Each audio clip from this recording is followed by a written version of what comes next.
ফের বোমা বিস্ফোরণ। এবার ঘটনাস্থল শামশেরগঞ্জের প্রতাপগঞ্জ অঞ্চলের কোয়েতপুর। স্থানীয়দের অনুমান বেশ কিছু বোমা একসঙ্গে ফেটে বিকট আওয়াজ তৈরি করে। আতঙ্ক ছড়িয়ে পড়ে পুরো এলাকায়, তবে কোনো ক্ষয়ক্ষতি হয়নি বলে জানা গেছে। স্থানীয়রা জানান, গতকাল আনুমানিক রাত 7:45 নাগাদ ব্যাপক আওয়াজে ফাটে বোমা।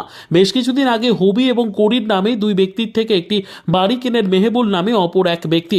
তিনি জানান, বাড়ি কিনলেও বিদ্যুৎ ব্যবস্থা সহ নানান অসুবিধার কারণে সেই বাড়িতে থাকতেন না তিনি।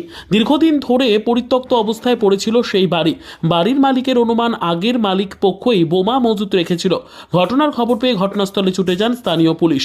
কে বা কারা কী কারণে বোমা মজুত করেছিল, পুরো ঘটনার তদন্ত শুরু করেছে পুলিশ।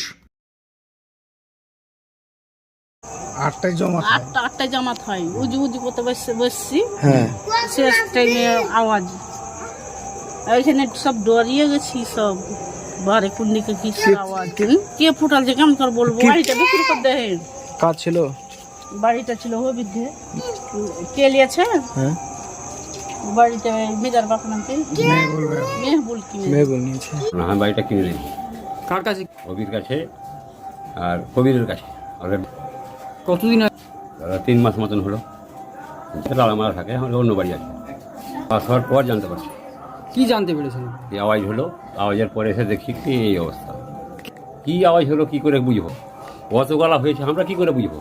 পুলিশ কয়টা ছিল না ছিল, পুলিশ এসেছিল, পুলিশ তদন্ত করে গেল। হ্যাঁ, আওয়াজটা হয়েছে। আপনার বাড়ি এইখানে থাকছেন না কেন? না, এখানে থাকছে নেই, অন্ধকারে বাস করা যাবে, কি করে জানবো? হিসাবে তো পাওয়া যাচ্ছে, বাড়ি তো আপনার না? হিসাবে তো বুঝা যাচ্ছে কি ওর কি রাখা ছিল, যাদের বাড়ি। বাড়িটা কবির আর হবির, ওটা দুদিন কাছে আমি বাড়িটা কিনে নিয়েছি। কি রাখা ছিল কি করে? আওয়াজ তো বমের মতন আওয়াজ লাগলো। হ্যাঁ, তবে বমি রাখা ছিল। এখনো বাড়ি আসেননি? তাই না, এখন আমরা বাড়ি আসেনি। হ্যাঁ, বলছে বাড়ি ভোজপুর।